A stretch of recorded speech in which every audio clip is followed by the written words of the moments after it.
నిన్న మొన్న జరిగినటువంటి రాజకీయ పరిణామాలు, రాజ్యసభ సీట్ల ఎంపిక ప్రక్రియ,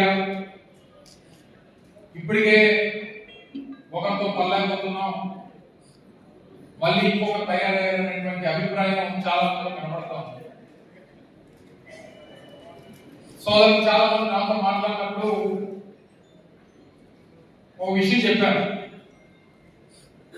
ఇప్పటికే నర్సీపట్నంలో శాసనసభ్యులు ఉన్నారు, వారు రాష్ట్రానికి సభాపతిగా ఉన్నారు.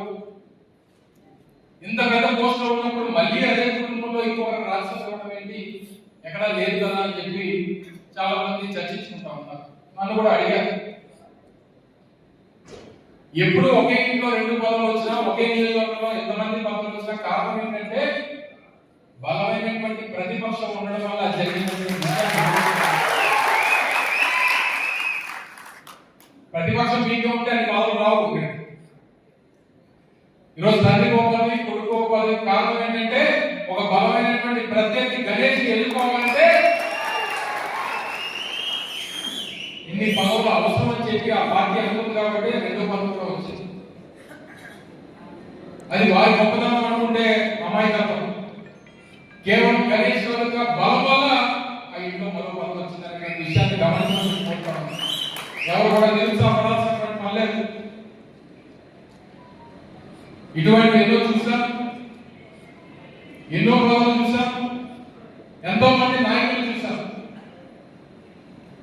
బలమైనటువంటి కార్యకర్తలు ఉన్నటువంటి నర్సీపట్నం నియోజకవర్గంలో వైఎస్ఆర్ కాంగ్రెస్ పార్టీని ఎదిరించేటువంటి ఏ రాజకీయ పార్టీ అయినా, అది అధికారంలో ఉన్నటువంటి పార్టీ అయినా, ప్రతిపక్షంలో ఉన్నటువంటి పార్టీ అయినా, బలమైనటువంటి నాయకత్వం, బలమైనటువంటి కార్యకర్తలు ఉన్నటువంటి నర్సీపట్నం నియోజకవర్గంలో వైఎస్ఆర్ కాంగ్రెస్ పార్టీని కనీసం పునాదులు కూడా టచ్ చేయలేదనేటువంటి విషయాన్ని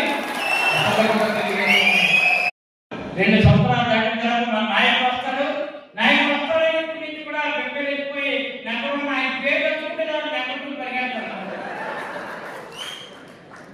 ఎందుకు చెప్తున్నానంటే ఇవన్నీ మిగిలినటువంటి నియోజకవర్గాల్లో ఎలా ఉన్నా సరే మన వాళ్ళు కూడా నేను చూడాలని ఉండేవాడిని. నాకని గట్టివాడు వచ్చాడు ఇక్కడ, మన మంత్రిగా పనిచేసినటువంటి అమలు చెప్పి గ్యారెంటీ 10 రూపాయలు వచ్చేస్తుంది. ఇంకోటి మేము కూడా ఎక్కడ చేయకూడదు. ఈ మధ్య మాట్లాడుకోవడానికి అడ్డుగేసేస్తున్నారు మా కంపెనీ వాళ్ళు కూడా పెద్ద రోడ్డు అయితే 7 నిమిషాలని మేము వచ్చేస్తాం పక్కనే. మరి అటువంటి నియోజకవర్గం మన జిల్లా ప్రెసిడెంట్ ప్రసాద్ మేమందరం కూడా అండగా ఉన్నాం. మరి ఇప్పుడే ఎంపీగా మనకి అనేక సేవ చేసి ఈరోజు చక్కగా మాట్లాడినటువంటి పూర్వ ఎంపీ అయినటువంటి శంకరమ్మ గారు కూడా మా దగ్గర అంకాపల్లి కంపెనీనా వాళ్ళు ఏమో చూసుకుంటా, అది కూడా ఎమ్మెల్సీ నియోజకవర్గమే. అంటే మేము అందరం కలిసి పట్టుకుంటాం. మీతో ఇక్కడికి వచ్చినటువంటి వాళ్ళతో పాటు హైమావతి గారు, పార్లమెంటు పరిసభ్యులుగా ఉన్నటువంటి హైమావతి గారు, ఇప్పుడే మేము బ్రహ్మాండ బిఏఏ గురించి మంచి క్లాస్ ఇచ్చినటువంటి అశ్వంతరెడ్డి ఆశ మన ఆలోచించే శక్తి ఆ దేవుడు నాకు ఇస్తాడు. వచ్చిన తర్వాత ఏ విధంగా మీకు ఎందుకు తప్పు చేసామరా బాబు, ఎందుకు ఇలాంటి పరిస్థితి ఇచ్చారా బాబు అని చెప్పి జీవితాలతో ఏం పరిస్థితి ఎట్టి పరిస్థితులు తీసుకొస్తామని చెప్పి సందర్భంగా తెలియపరుస్తున్నాను. ఎందుకంటే ఈరోజు చాలా ఆనందపడతారు ఈ రోజు కూడా. ఎందుకంటే దాని కూడా రాజ్యసభ కూడా వచ్చింది, ఈ మధ్య నిన్నే వచ్చింది. అంటే రేపు రాబోయే కూడా మరింత కేసులు పెడతారు, మరింత జైల్లో పెట్టే పరిస్థితి. మనందరం కూడా ప్రిపేర్ అయ్యాం. రేపు రాబోయే 3 సంవత్సరాలు కూడా జైలు పంపించే ఏర్పాట్లు కూడా చేస్తారు. దానికి కూడా మనం ప్రిపేర్ అయ్యాము.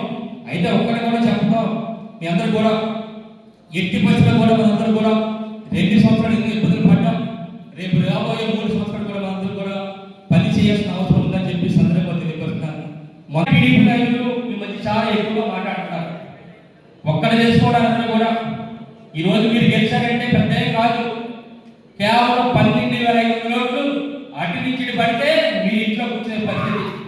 మొన్న మీరు గెలిచింది 84,500, అందులో 12,500 ఓట్లు అటు నుంచి పడితే మీరు ఇంట్లో కూర్చునే పరిస్థితి. ఆ 12,500 కూడా మీరు బీజేపీ జనసేన సపోర్ట్ చేసింది కనుక ఈరోజు ఓడిపోతున్నారు. కానీ మీరు ఇంట్లో కూర్చునే పరిస్థితి చెప్పి మరి ఏదైతే కొద్దిపాటి మొన్న చెప్తా. ఎందుకంటే గతంలో జగన్ ప్రభుత్వంలో మన ప్రతి ఒక్కరు కూడా పార్టీ చూడకుండా అందరూ కూడా సంక్షేమంగా ఇచ్చినప్పటికీ కూడా